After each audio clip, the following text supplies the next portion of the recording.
This podcast is part of the Planet Broadcasting Network. Visit planetbroadcasting.com for more podcasts from our great mates.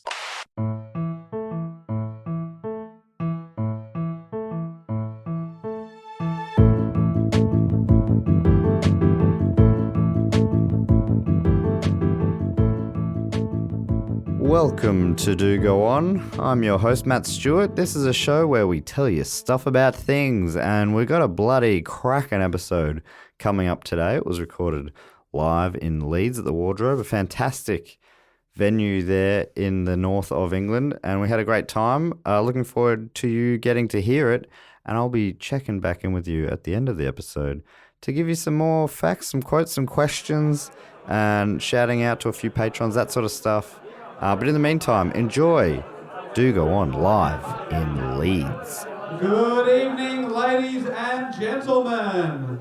People of Leeds. People who definitely haven't already seen me tonight. Are you ready to podcast? Oh, thank God. That would have been so awkward if you said no. Are you ready to welcome to the stage, all the way from Melbourne, Australia, three people, including myself. Please welcome Dave Warnicky, Jess Perkins, and Matt Stewart. It's Do Go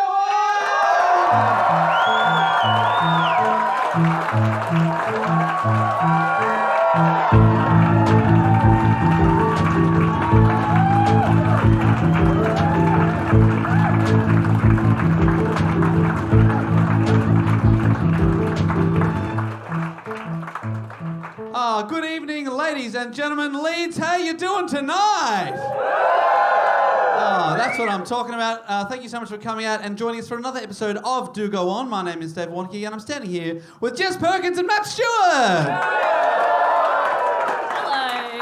Hello. Hello, everybody. What a pleasure to be here. All right. I cheered at everything you said, and then there was, I reckon, I made a couple hundred people silent just by being polite. Yeah. I don't know what these people want. These fucking idiots. Right. Okay, Yeah, I get it now, you dick fuckers. But really, No, that was mixed. That was a mixed response to that one. setting the tone there early. Great. We'll sit down. Let's do this.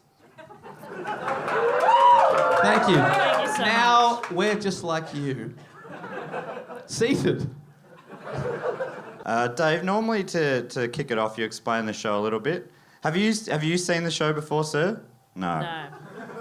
I don't know what it was about you, but I just knew. I don't know what it was. And then, Was it the confusion on your face? yeah. That's Yeah, shock. shock. At least it's not disdain, which is what I'm aiming for tonight. So They're always in the front row too. There's always someone in the front row who has no idea what they're doing here, and I respect the hell out of that. You as well. Yeah. Thank you so much. You hate him for that. Oh man. mate, yeah. how many beers have you got stacked up there? 4 stars. Four. Four That took you stacked. way too long to count to 4. Oh my God. Okay. Well, thanks for being here. Well, let's get to know you as a group now. On the count of 3, give me a round of applause if you've ever heard our show before. If you have heard it. Fantastic. Oh no. You didn't count to 3. You said on the count of 3, and then you just started. Thank you so much. It will take me way too long to count to 3. I'm much like this man here. Other end of the scale. Now, don't be shy. Let's not make this man feel like he's the only one. Give me a round of applause on no count of 3 if you have never heard our show before. Couple people. So you had the grace to sit over there. Wait, that really felt like you were having a crack at this man. No, her. Oh, yeah. As long as the target was clear. Front row centre. Honestly, that seat should have been for a true believer. No, we're kidding. Thank you very much for coming. We appreciate it. You've obviously been dragged, and You just dragged if you it, need help, actually. you let me know. If he's had a few too many beers. Count them. Once he can't count them, we'll get you to a safe place. I went dark. I'll shut up for a bit. Well, for the people that haven't heard the show before, the few people here, what we do here at the Do Go On podcast is take it in turns to report on a topic often suggested by a listener, and tonight it is my good friend Matt Stewart's turn. Oh, you think of me as a good friend? Oh, that's nice. That's not, I'm always nervous when it's my report and the crowd are going to be like, oh, fuck. No, But they were very polite about it. they're with you tonight. on this. We were all with you. All right, great. Well, the way we get on the topic, sir, is I'll ask a question and then they try to answer it and that'll get us onto the topic. If they don't know it, maybe someone in the crowd will. The question is, who was the original prankster? I also thought of The Offspring straight away. A song that I gave way too much credit for when it came out, and upon re-listening, it's no good. Jesus. That's a good answer. Just tricking. Gotcha. No, it wasn't. But that would be a real funny way to do a report on Jesus. It was the original prankster. I'm keeping that one in the back of my mind. The next time you ask the question, who was the original prankster, we'll know you're doing the Jesus Christ Yes. report. 100% that's going to happen. The Jesus Christ? Yeah. Yeah, originally... I did say, also said report at the end of that sentence, so it did make sense. You kind of Originally he was the Both, yeah. Jesus Christ until Justin Timberlake came along and said, drop the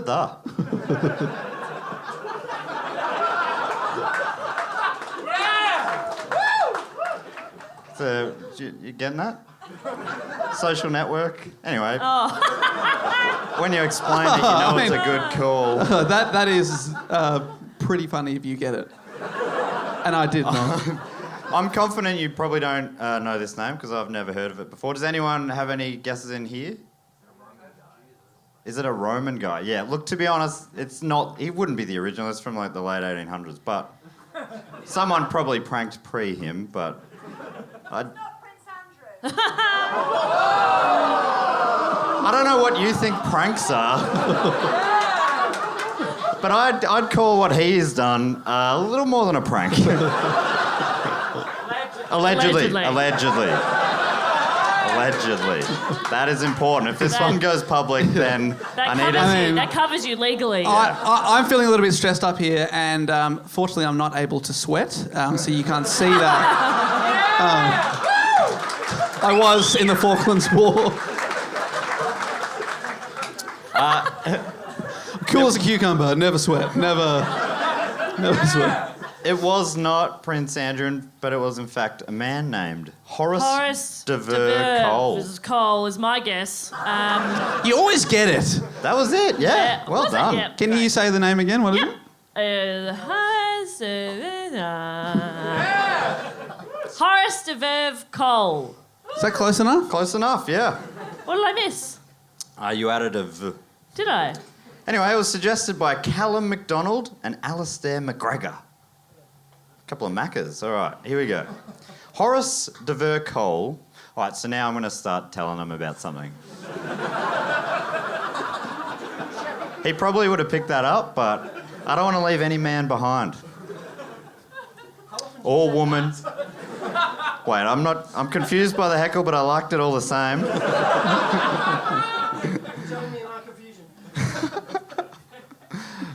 Look what you've done.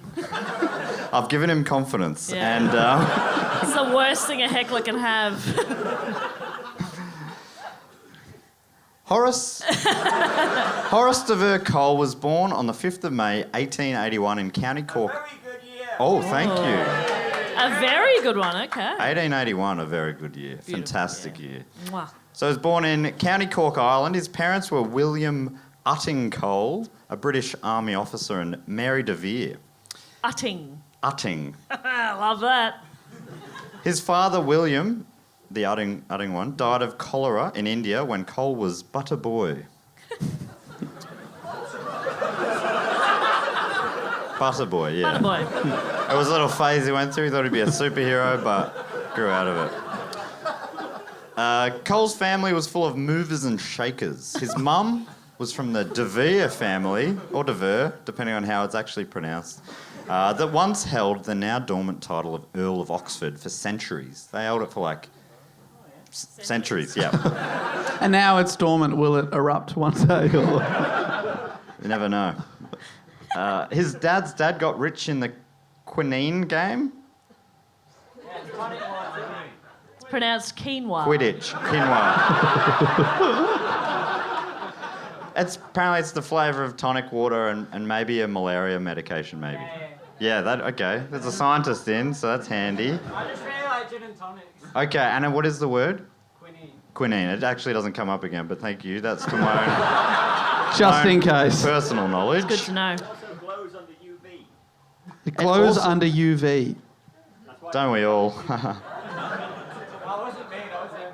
Holy fuck, you all sound the same. What you doing? Is that you? Is that one of yours?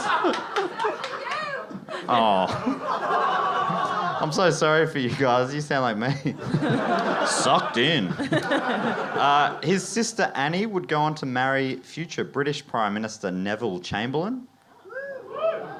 Okay, a few chamber heads in. Yeah. His great uncle was an Irish poet of note named Aubrey de Vere. You heard of him? No, have you, or are you just like willing? His paternal uncle Alfred Clayton Cole would go on to be the governor of the Bank of England. Wow, this is your Kennedy family. This is amazing. Everyone in the family seemed to do something big. According to the express.co.uk, a very good source, he rebelled against his posh upbringing, becoming a socialist and fierce critic of anyone who took themselves too seriously or wielded authority unfairly. His stated aim was to prick the pompous and the vain. Despite this, Cole was educated at the prestigiously pompous Eton School. Is that... School. Sorry, school. If you don't know the school, do you guys know Eton School? That's a Prince William school, is it?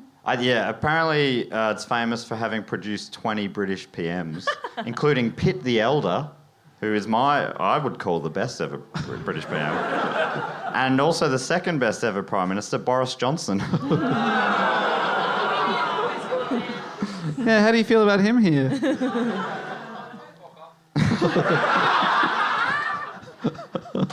Honestly, my favourite is the one from Leeds. Not every city has a prime minister. What do you mean? What? What? I don't understand. After Eton, Cole became a lieutenant in the army and rose to the rank of acting captain during the Second Boer War. On the 2nd of July 1900, he was wounded and recovered in hospital over the following months before leaving the army due to his injuries. He was given £1,800 for his disability pension, which he donated to a fund for war widows and orphans. That's very nice. But was he able to sweat? Never again. Never. Oh. Never again. Did he ever take his daughter to a Pizza Express? Allegedly. Yeah. Allegedly. I mean, we can't confirm that he definitely went to a Pizza Express. Very controversial thing for a royal to do. The most controversial thing I've heard associated with him. Is that right? Yeah. Well, don't read any further.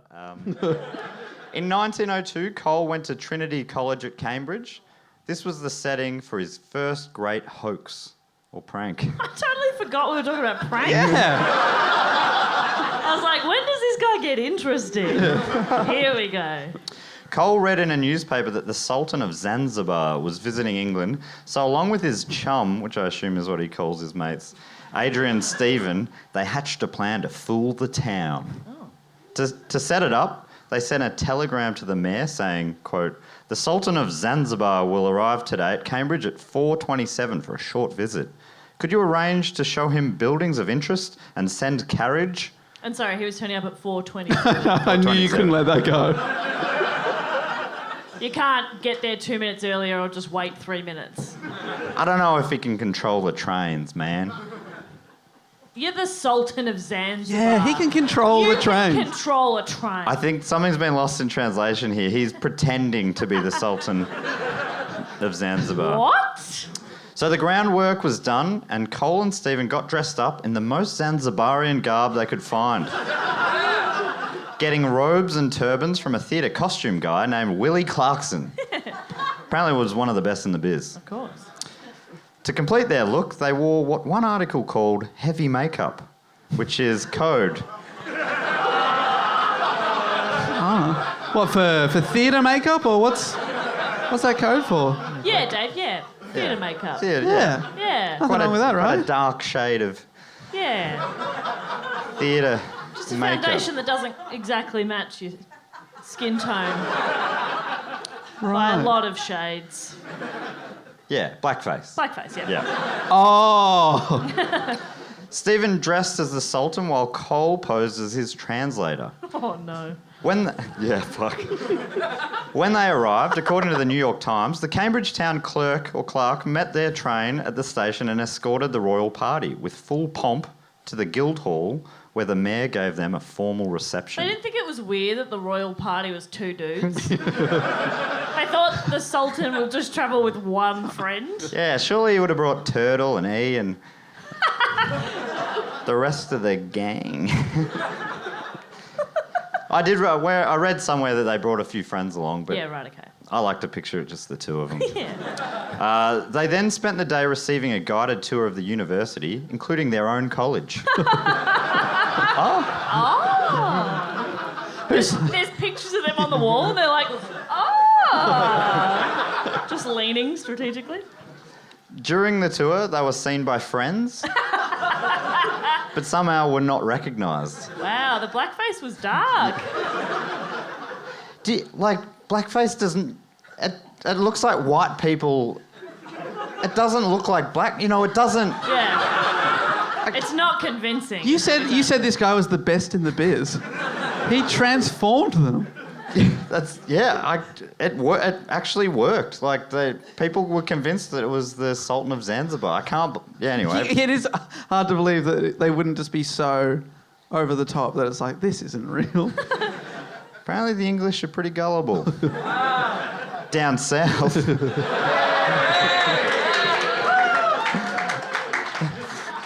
Oh, fuck, that was close. At another point, they were almost caught out when an elderly woman wanted to talk to the Sultan in his native tongue. But according to an article in the Daily Mail, the quick-thinking de Vere Cole averted disaster by explaining that she could only address the Sultan if she became part of his harem. She declined the offer.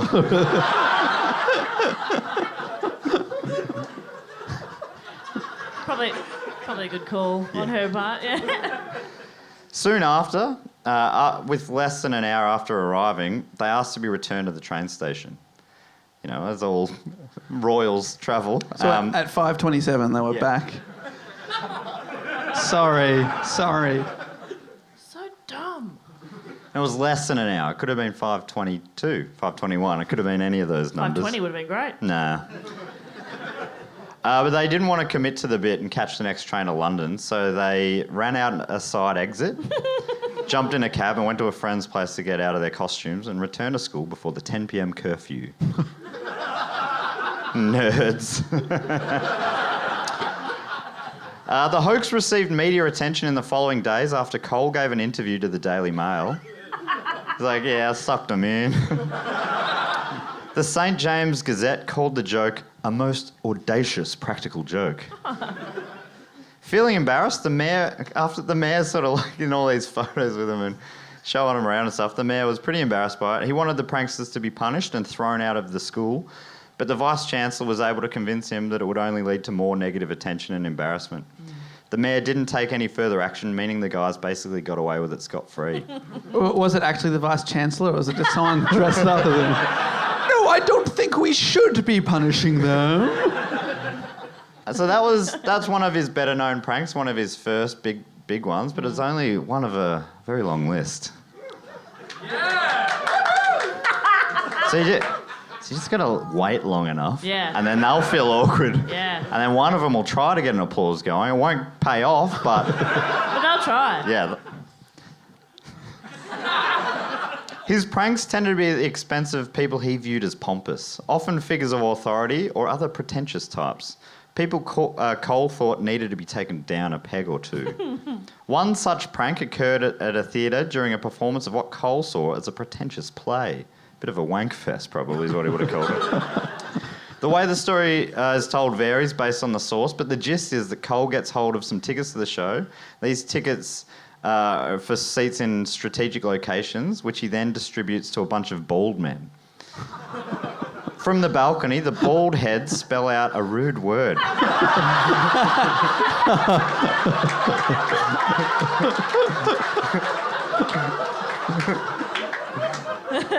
Do we know the word? It's reported differently, either bollocks or shit. Depending on... It depends on how many bald guys you get. How many bald guys are available that day? the end of the show is us turning around and you see this swear word shaved into the back of our heads. I reckon that'll show those crusty old deans. I'm sure though, won't it? Bollocks? Oh dear. Another time in London, Cole organised a dinner party, spending a bunch of time deciding who to invite. It's a very particular guest list. And once the party kicked off, he left, letting all the guests interact with each other and introduce each other.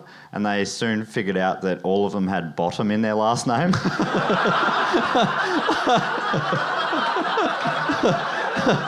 Charmed. Hello, Lord Sidebottom. Oh, I'm Johnny Rearbottom. Johnny Rearbottom. First thing you thought of. Any rear bottoms in tonight? How did I know? In January 1910, Cole's chum from Eden, Oliver Locker Lampson, was elected to Parliament.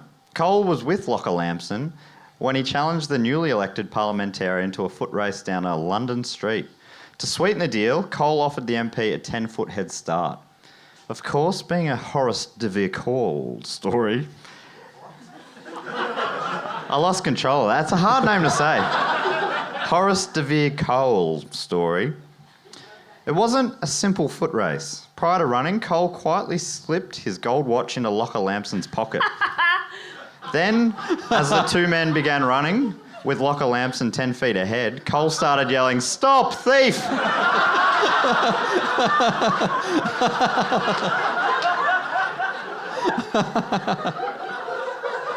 That's so good. And this is a newly elected MP. Yeah. So a policeman promptly stopped Locker Lampson, and he was in the process of arresting him before Cole came clean, telling him it was all just a joke. I'm the original prankster, don't worry about it. And then he handed him a business card. After the cop released the politician, though, Cole started waving a stick around like he was conducting an orchestra. It's a real mad dog. This was enough for the cop to change his mind, and he arrested both men. He was holding a stick. Yeah, I don't know. I don't know. What's the charge? Conducting without a permit? Apparently, it was he was seen to be moving his stick around in a dangerous manner.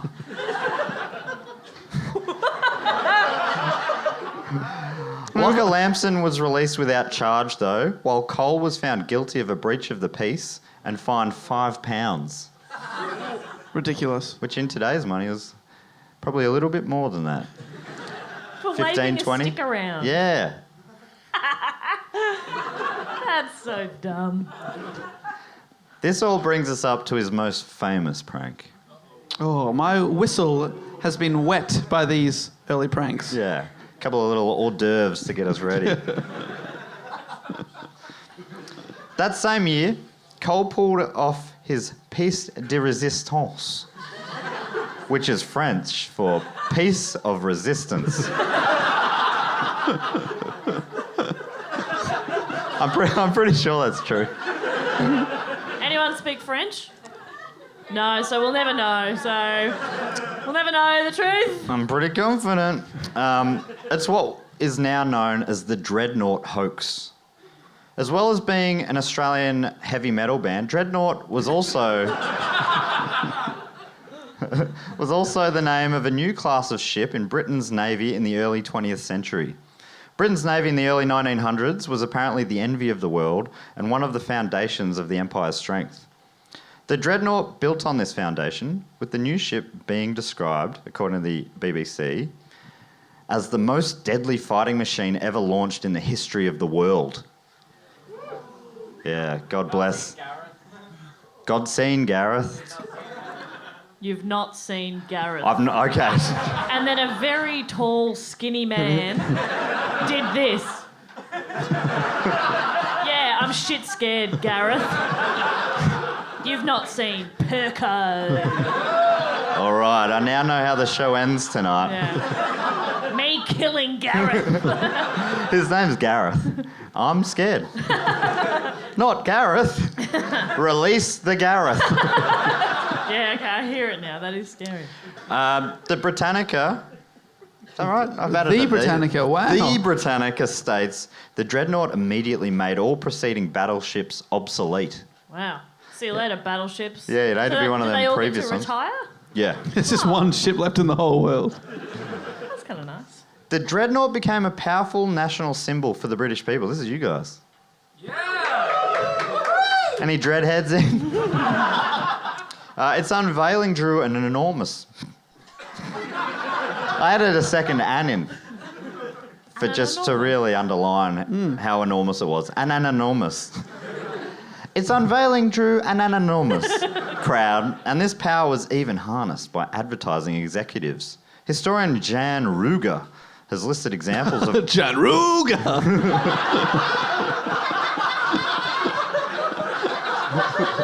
Sorry.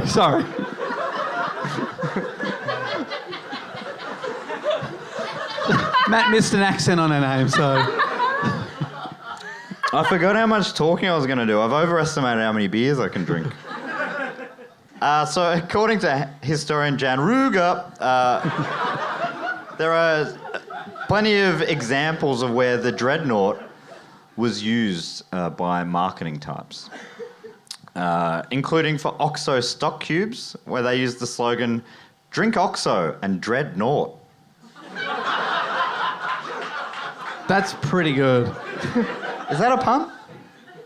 Yeah, so it's a play on words, yeah. Oh, yeah. He calls everything a pun. I'm right, aren't I? It's more nuanced than that, is it? Is this the time to have the convo? Can anyone, concisely explain what a pun is to me? Yeah, that is a pun. It is just wordplay. And puns are wordplay. Oh. Someone's saying it's wordplay, but this is a play on words. And I think they're saying there's a difference between the two. I forgot that your culture is actually built around puns. I love them here. Yeah. Does everyone actually go to the Christmas pantomimes? We see signs of them everywhere. So many.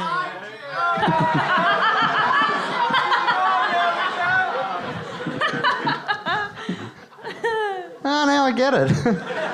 That is good fun. Yeah. I could do that every year and still enjoy myself. Yeah, not want to kill myself. This is where Shakespeare was from. But that was a lot of Shakespeare too. Was it really? No. Fuck. Yeah, both of them you have to suspend a lot of belief. Okay. And disbelief? And Gotta suspend belief. You are not driving us home. Suspend your belief. You will not disbelieve what you're about to see. You will not disbelieve. Is that a pun? No, I know it's not. This guy's furious. He needs people to understand what puns are and aren't. And they're wordplay, not play on word. Anyway, a tailoring business also used a slogan around that time. Well, let's find out. Dreadnought and wear British clothing. It's basically the same pun.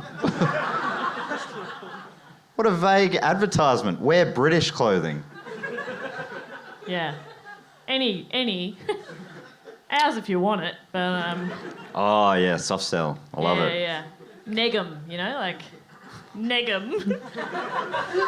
You're wearing those shoes with that hat? Good luck. Anyway, want to make out? Am I doing it right? I only read the first chapter. You wear no shoes with that hat. Am I in the right ballpark there? Which one is it? Is this the secret or is this the game? Doesn't matter.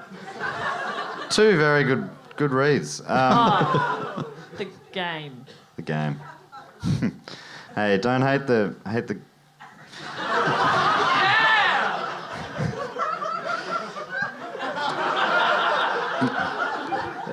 The CF Martin Guitar Company released their top-of-the-line acoustic guitar around this time, calling it Dreadnought.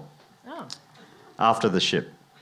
That's They why it's named a relevant. guitar after a ship. Yeah, because it was big and top of the line and a world beater and the best. Oh, okay. And an acoustic guitar. Is that why last night or earlier, I can't remember when it was, we're driving along today and was in last Glasgow there was a guitar shop, picture of a guitar and a Martin acoustic guitar, and you said, do you know what kind of guitar that is? What style? And I said, oh, I think it's a Dreadnought. And you just went, yeah. And then he goes, Yeah. Then he went kind of quiet in the back seat and went. Honestly, those two things are not related. Since then, it has been mimicked by... That style of guitar has been mimicked by most other acoustic guitar manufacturers. This style of guitar is now known as Dreadnought, regardless of the manufacturer. Fun fact early, huh? Yeah!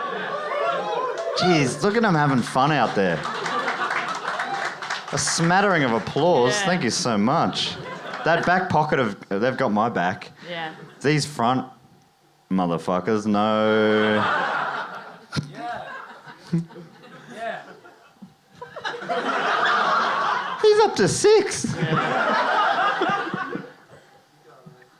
Thank you so much. he was Someone just talking- said you got this. Oh, I was he was talking to the beer guy drinker. drinking. Mate, you got this. You got this. Anyway, point is, the Dreadnought was an important ship to the British Navy.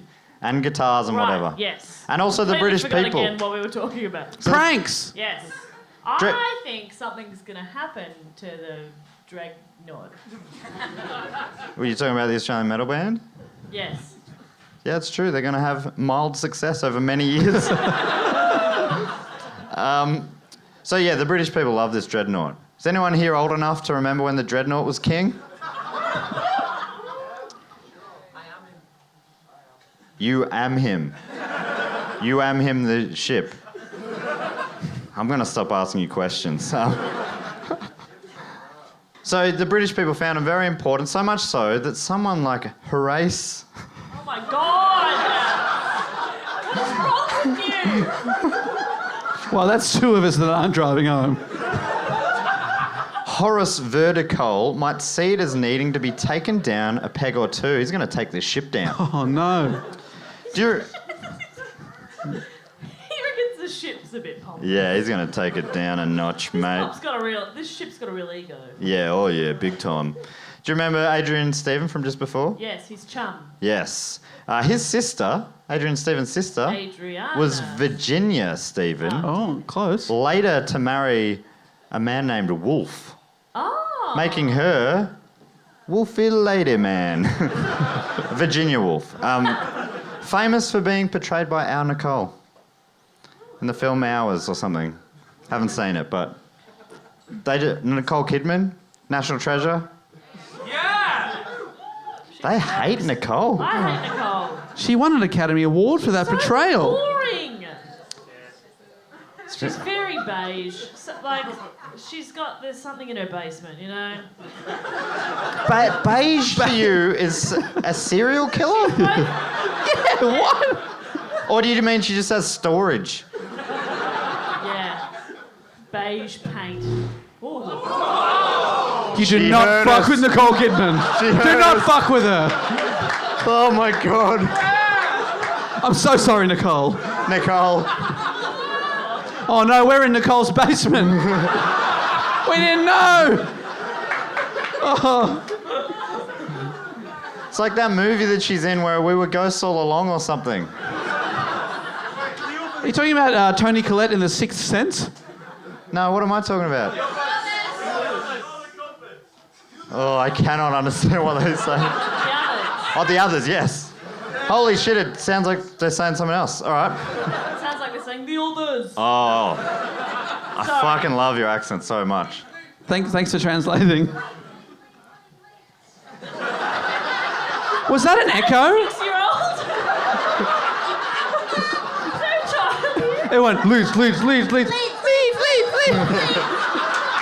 Love it. So good. Leeds girl, are you out there? Can't see her hand. It's just Leeds. Stand up. I am standing up. Very cute. Anyway, so Virginia Woolf is Adrian Stevens' sister. In 1940, Woolf spoke about the origin of the Dreadnought Hoax, remembering that some officers of the Dreadnought and another naval ship, the Hawk, had a bit of a feud, saying, quote, Cole's friend who was on the Hawk had come to Cole and said to him, "You're a great hand at hoaxing people. Couldn't you do something to pull the leg of the Dreadnought? They want taking down a bit." Ships don't have legs. How the fuck do you prank a ship? It doesn't give a shit. That's a pun! That's a pun! That is a pun! This is the only country you get away with that in. Yeah. Try and tell me that's not a fucking pun. In Australia, honestly, that would get a boo in Australia. I love that. I like being here. They would take away Jess's comedy license for that. So this man who went to Cole ended up saying, "Couldn't you manage to play off one of your jokes against them?" And this must have been music to Cole's ears, because he started planning a big old prank. And it pretty much resembled the earlier Zanzibar hoax. So he dressed up as a ship. Said, "Hello, it's me, the Dreadnought." Hello. He's wearing grey face. Yes, I am made of metal. And it was really awkward because he accidentally had booked 2 ship dates that same night on the either side of the dock.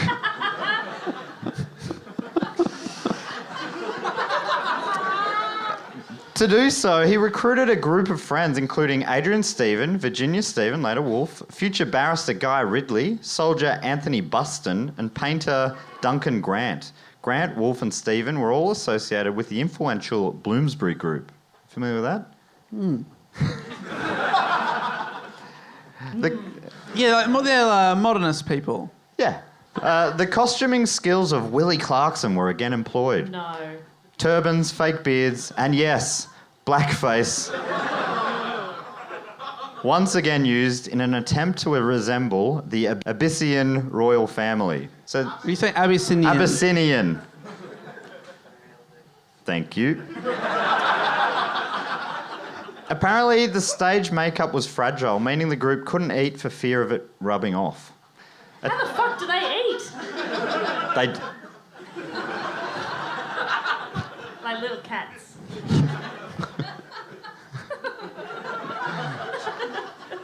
Is that how they do it? Yes. Okay. A telegram was sent to the Commander-in-Chief of the Home Fleet writing, Prince Macallan of... What did you say? Abyssinia. And suite arrive at 4:20 today. Weymouth. He wishes to see Dreadnought. Kindly arrange meet them on arrival. Despite the message misspelling Abyssinia, missed one S. That's probably why I was pronouncing it wrong. The message seemed to work. There's an interesting note in Peter Stanksky's book that discussed the events, saying that Cole found a post office staffed by women only to send the telegram. Telegram? Is that the telegram? I've been here like 4 days and I'm already speaking like them. So his logic was that women were going to be less likely to ask questions. And he was right, they didn't. And I can say that as a feminist. Cole dressed in a top hat and tails, went along with the fake Abyssinian entourage to Paddington Station in London, telling a staff member at the station that he was Herbert Commondelly of the Foreign Office and that he needed a special train to take them to Weymouth. The station master obliged, arranging them a VIP coach. Imagine that. We should try that. Yeah, they'd have a spare train sitting there. Yeah. Arriving in Weymouth, they were greeted with a naval honour guard. According to the Daily Mail, once they'd arrived, the naval top brass suspected nothing, and the royal guests were duly ushered aboard for a full tour of the ship and its famous guns. In response to descriptions of the Dreadnought's awesome firepower, the visitors reportedly nodded appreciatively and replied, "Bunga bunga."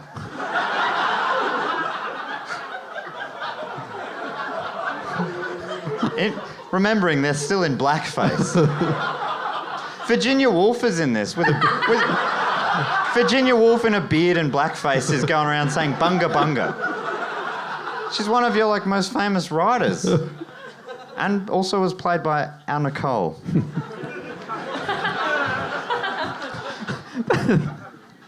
Things got nervy on the ship when the group were invited to lunch. Oh no! Knowing that this would spell disaster for their makeup, a quick-thinking Adrian Stephen, posing as the interpreter, explained that eating would be unacceptable on religious grounds. And they accepted that.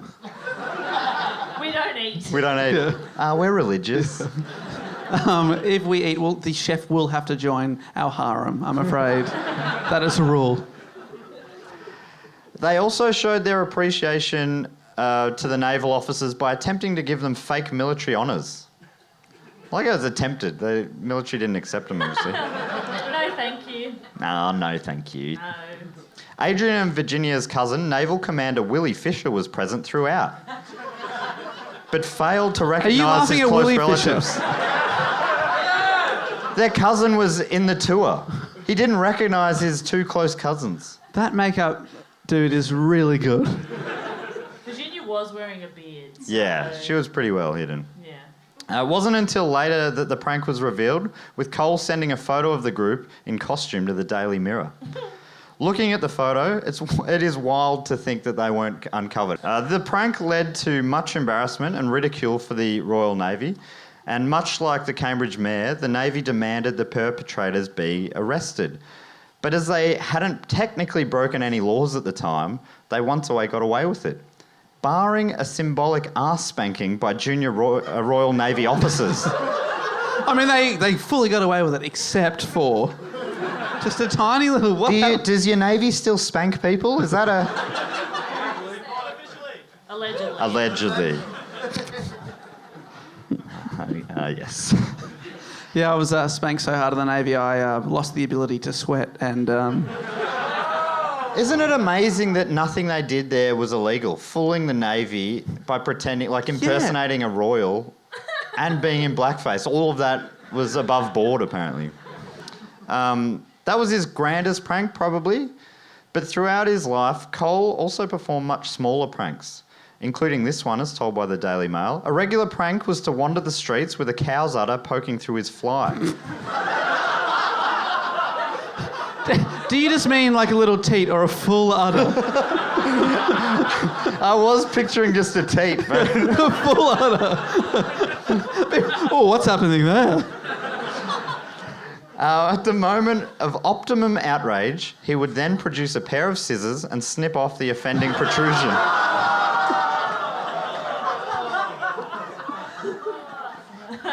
He sounds like one of those friends who's really fun in small doses. You're like, oh, it's a bit of fun, but share house, no thank you. Yeah. Does not turn off. He's on. He's always on. Future Prime Minister Neville Chamberlain was later asked by Cole's sister Annie what he thought of her brother. He later recalled, "I was obliged to say what I did think. But fortunately, it appeared that her opinion was the same, and she was not all inclined to be proud of her brother's exploit. It appears that he is 28. I think he must be a little mad." Yeah. Jeez. In 1918, when Cole was 37, he married an 18-year-old Irish heiress named Denise Lynch. Good instincts there. Yes, it is creepy, yes. Oh, right. Well, why are they booing? Is it because she's Irish, or...? Dave's waiting until he's 38 to take a younger bride. Hey, Dave. No. Maybe Leeds will be available by then.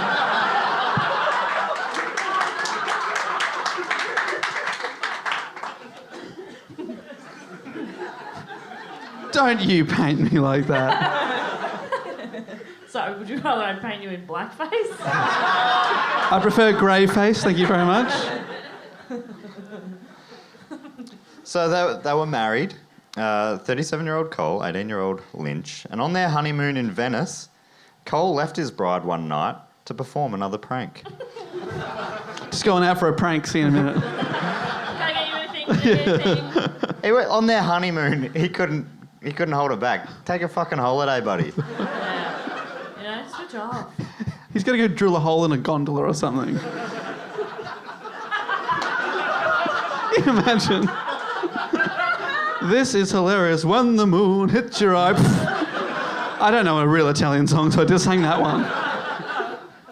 Well, I'm actually 1/18th Swiss Italian, so... I think it's 1/16. Sorry. So I could tell you a few. Va bene amore. Si Senorita. There are a couple of big hits, but I could... It's a beautiful language. It's a beautiful language. Lasagna la beautiful. Is this borderline racist? I did tell them I was 1/16th Swiss Italian. Yeah, but they can hear the sound coming out of your mouth. That sort of gives a different impression, if I can be honest. Va bene. Allora. The prank this time, on his honeymoon, was to travel to the Italian mainland to purchase horse manure before returning to Venice with it and sprinkling it around the town under the cover of darkness. His wife's now sleeping. He's taken a boat back to the mainland to buy horse manure. And come back, sprinkled it around town. He has got them. So Venice was a city without horses, you see. This is the prank. So locals would have woken up the next morning confused. Why all the horse poop? And he would have been there going, psych! And they would have been saying, sorry, no... Mi dispiace, no English. Come ti chiami? Mi chiamo Matteo. Yeah. It's one of the phrases I remember from my childhood as a Swiss Italian boy. Cole and Lynch had a daughter named Valerie together, but when Cole's property investments in Canada went sour in 1928, the marriage fell apart. She dropped him as soon as he went sort of bankrupt. Okay.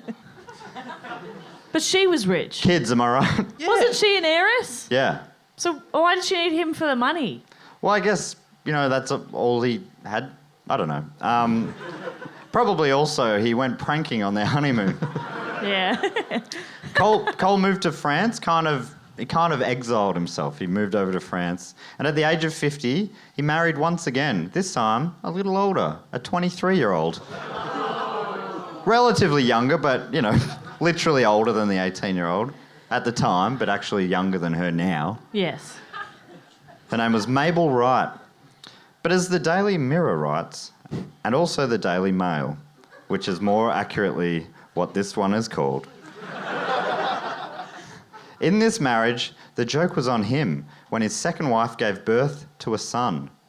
The child, it turned out, had been fathered by another man, the artist Augustus John, a friend of Cole's. Joke's on you, dickhead. The ultimate prank! Yeah! Got him. The New York Times also cruelly points out that, in the end, even the strategies of subterfuge that had seen Cole through a lifetime of practical joking began to betray him. The ordinarily restrained Dictionary of National Biography reports that Cole's, quote, advanced deafness prevented him from realising that his carefully timed coughing was inadequate to cover his explosive breaking of wind. We've all tried to cover a fart with a cough.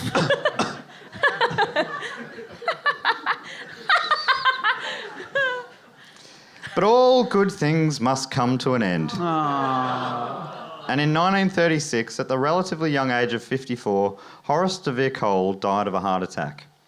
A year later, his brother-in-law Neville Chamberlain would become the PM, and the Daily Mail observes, what a pity for that bleak era in British history that Vere Cole was not around to lighten the mood. Ah, yes. The end. Matt Stewart, everybody. I like to finish on a real high note. Prank. Yeah. Remember when he pretended an udder was his dick? And then cut it off? Did he start screaming when he did that? Yes. Yes, he did. That does sound fun. We have the day off tomorrow. Want to go pranking? Yeah. Anyone got any spare udders? Are we in udder country? What's Leeds' big thing? Udders, yep, great. Well, we've come to the right place. That works out Perfect. really well. And also, of course, Mark Viduka. But not the other one where I've been told I should not mention the other Australian Leeds player. Nicole Kidman. Do not say her name. Harry Kuehl. Apparently he's a real dog. They don't give a fuck. I forgot that our audience doesn't give a shit about sport. Apart from that guy. I think the show's over now. Oh, it's behind you. Thank You're welcome. Leeds, Thanks for having us. Leeds. Leeds. How are we doing up the back? Nah, she's dead. She's gone. Past her bedtime. Yeah. She had a 10 p.m. curfew. Thank you so much for coming out, ladies and gentlemen. We're going to say thank you very much one more time. And until next time, I'll say goodbye. Later. Cheers.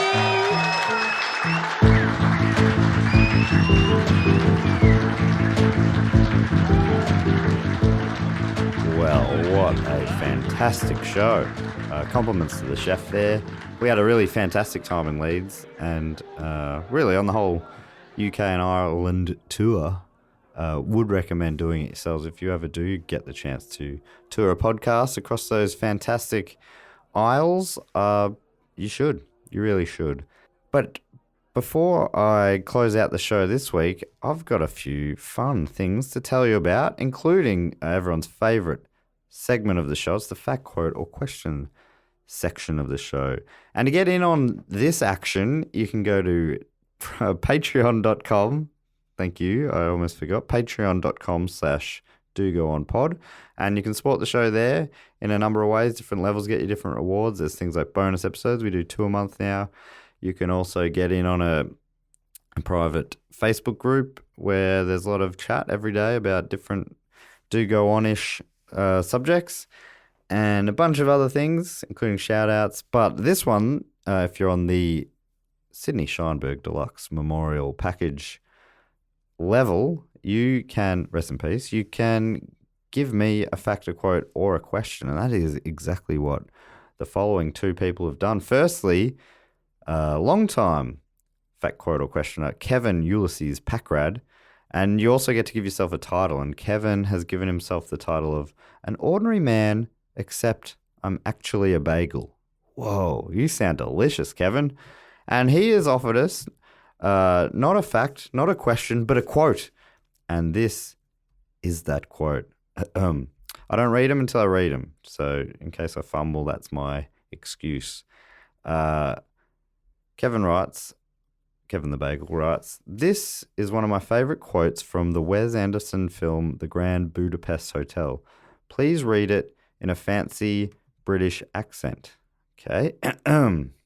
Can do. You're playing on my strong suit there. I'm the man not only of 1,000 noises, but I also do 17 different voices. So that's a lie. I do about six different voices. But here's one of those. Let me get that quote back up here. Uno momento. Okay. What did you wanted a fancy British accent. Okay, here we go. Been watching a bit of The Crown. I've finished season 3 of The Crown, so I'll merge all of the characters from that into one voice here. You see, there are still faint glimmers of civilization left in this barbaric slaughterhouse. It's kind of a bit South African there. That was once known as humanity. Indeed, that's what we provide. Lord Churchill. That's what we provide in our own modest, humble, insignificant. Oh, fuck it. That's a quote from Gustav H. I think I appreciate everyone listening through this part of the show. I'm sure that everyone's still tuning in and would have really enjoyed what I did there. I was kind of imagining if Winston and Lizzie had a South African child. And there's nothing fancier than that in terms of British accents. Thank you so much, Kevin. Hopefully that is what you were looking for. Sorry if I sounded a bit distracted there. I've zoomed in too far on my screen and I can't get it to shrink. Shrink, damn you, shrink, but it won't. Anyway, I'll get through this. I've gone through tougher times, even than having too much zoom on my screen. The second fact quote or question comes from RT, and he's or she's given themselves, or she has given themselves the nickname, or sorry, the title, Alien Overlord Welcomer. And again, another quote, fantastic. The quote is, they say, "Hi, I'd like you guys to read my favorite quote. It's from Terry Pratchett's Nightwatch, and I hope you enjoy it as much as I did." Terry Pratchett, I've been keen to do a Terry Pratchett episode of Primates at some point because the librarian, a bunch of people have told me, is an orangutan. And there's also been talk, maybe it'd be cool if we can get a book cheat. Anyway, it doesn't matter. This quote from RT is from Nightwatch, Terry Pratchett's book. And it goes like this. "You'd like freedom, truth, and justice, wouldn't you, Comrade Sergeant?" said Reg encouragingly. "I'd like to be a hard-boiled egg," said Vimes, shaking the match out. There was some nervous laughter, but Reg looked offended. "In the circumstances, Sergeant, I think we should set our sights a little higher." "Well, yes, we could," said Vimes, coming down the steps. He glanced at the sheets of paper in front of Reg. The man cared. He really did. And he was serious. He really was. "But, well, Reg, tomorrow the sun will come up again, and I'm pretty sure that whatever happens, we won't have found freedom, and there won't be a whole lot of justice, and I'm damn sure we won't have found truth. But it's just possible that I might get a hard-boiled egg." It's a good quote. It's a passage. That was fun. I don't know if I fully took it all in as I was reading it, but I'll read that again privately soon. But yeah, no, that is true. Freedom, truth, and justice unlikely to come to you overnight. Hard-boiled egg. I mean, it's all about keeping your expectations in check, I suppose. Fantastic quote. Thank you so much, RT, our new alien overlord welcomer. Something else we like to do in the end section of the show is to thank a few Patreons. And this week we normally do a game that Jess comes up with. I guess it would be appropriate for us being me sitting here by myself, to do some sort of prank related thing. Maybe I'll give each of the shout outs a certain prank. Starting with, sorry, I forget that we had a few holes in our system. The way that Patreon sorts the names by date seems to throw up some random holes. So I've been going back through and finding all the people we've missed over the years. So I've just got to go find who it is. Okay, so this week, I'd love to thank long-time supporter, waiting very patiently, I'd have to assume, from Bingham in Nottinghamshire in Great Britain. It's Benjamin McRobbie. So he's been waiting a good couple of years, so I really appreciate that very much, Benjamin. And maybe what's your prank? Okay, maybe your dad, right? Benjamin's got his dad's hats, and he put them all in a bag, and he put the bag of hats up above a door, and then when his dad goes through that door, all the hats fall down on his dad. And that is a pretty good prank. Oh, that is very good, Benjamin. I wish I was there to see the look on their face as those hats came tumbling down. Quite a collection too, as I understand it. So many hats, many hats. But not where they should be, up on the hat stand. No. They are all falling all over the dad. That is very good stuff. Well done, Robbie. Love that one very much. Thank you so much for your support over these many years. Who else have we got here? Who else has been waiting patiently? As I scroll down here. Okay, from Two Harbors in MN, USA. MN, I'm going to guess, is Minnesota. I'd love to thank Nathan Hansen. Nathan Hansen, you bloody legend. And your prank, of course, actually I think it made the papers, when you took one car, you took just the one car, to start with. You got to start small. And you tipped it on its roof. And all the people came out and they go, where's that car on its roof? And but the thing was, you were still inside the car, and you were asleep, and that threw extra confusion into it. Even you didn't know how to explain that part because you really should have got away from the prank. But no, you remained there at the scene of the crime, asleep inside the car, and it was spinning around on its roof. And the person whose car it was, who was your third cousin, was pretty upset. But you still, look back and laugh now. And that's the main thing. And thanks so much for your support, Nathan Hansen, you bloody legend from Two Harbors, Minnesota, or somewhere at least in the United States of America. I'd also love to thank another patiently waiting supporter of the show from Dundee in Scotland. Dundee. I know there's a Stuart. My name's Stuart. Surname Stuart is actually a Scottish name, has Scottish roots. And Dundee, there's a Stuart whiskey there, Stuart's Dundee Decanter. I've never been able to get my hands on one. Scott, if you're down the shops and you see one, feel free to grab it, and I'll pick it up off you next time I'm in town. Did I say your name? I'm saying Scott as if that's just that is where you're from. You're a Scot. But your name is also Scott McFarlane, if I didn't already say that. Scott McFarlane of Dundee in Scotland. Your prank, of course, was you went for a swim. And you told everyone you were going for a swim. And you did go for a swim. That's not the prank. The prank is hopefully going to be the next thing I say. And that is that during the swim, you just kept going. You kept going and going. You said you were just going out for a little swim. You're going to surf back. But you kept swimming and you swam all the way to the neighbouring Isle of Wight, which I believe is somewhere in the vicinity of Scotland. And that is quite a prank. You should have seen the looks on their faces, which you couldn't because you were some miles away.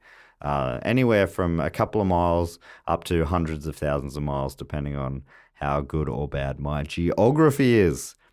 Anyhow, thank you so much, Scott McFarlane. Your support, and I don't mean this lightly, means a lot to us. It really does. It means a whole bloody lot. Maybe that's enough for this week, just the three, because I'm only one man. You don't want to hear me just doing a bunch of these, rambling on. So we'll get back into that next week when the whole crew are around. My superior officers, Jessica and... I was gonna call her Jessica Simpson. Jessica, what's her surname? Perkins. And David Warren Aki. And I can't wait to see him again. I'm feeling a little lonely. The last thing, actually, I was almost going to get out of here before my time, because the last thing we got to do is thank a couple of members, welcoming them into the Triptych Club. These Patreon supporters have been supporting us now for over 3 years. There's just a couple to be entered into the club this week, and they are from Australia's capital city, Canberra, Anna Casey, and also from Leeds in West Yorkshire, Isaac Smith, who we also thanked belatedly last week. So Isaac, geez, all your Christmases have come at once, which is nice because it was around Christmas time, so that does make some sense. Thank you so much, Anna Casey, and Isaac Smith. Anna and Casey, Isaac and Smith. You two... the bloody tops. And Dave is starting to say that he's not going to do it, but I'm going to hold him to it. He said he would put all the Triptych members on a plaque thing on our website, maybe in gold writing, maybe not, but probably in a relatively fancy font. Anyhow, I can imagine you are not enjoying me droning on, so I will wrap it up now. Thank you so much for joining us again. I hope you enjoyed that episode. We will be back again next week with another fun bloody time, and I can't wait. I for one cannot wait. And we look forward to seeing you then. If you want to get in contact with us, you can do via Do Go On Pod on Twitter, Facebook, and Instagram.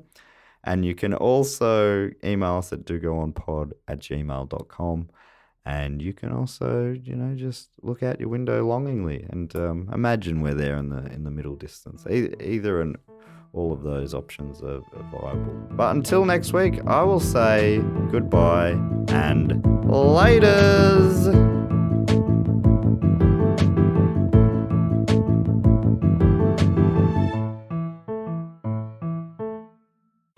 This podcast is part of the Planet Broadcasting Network. Visit planetbroadcasting.com for more podcasts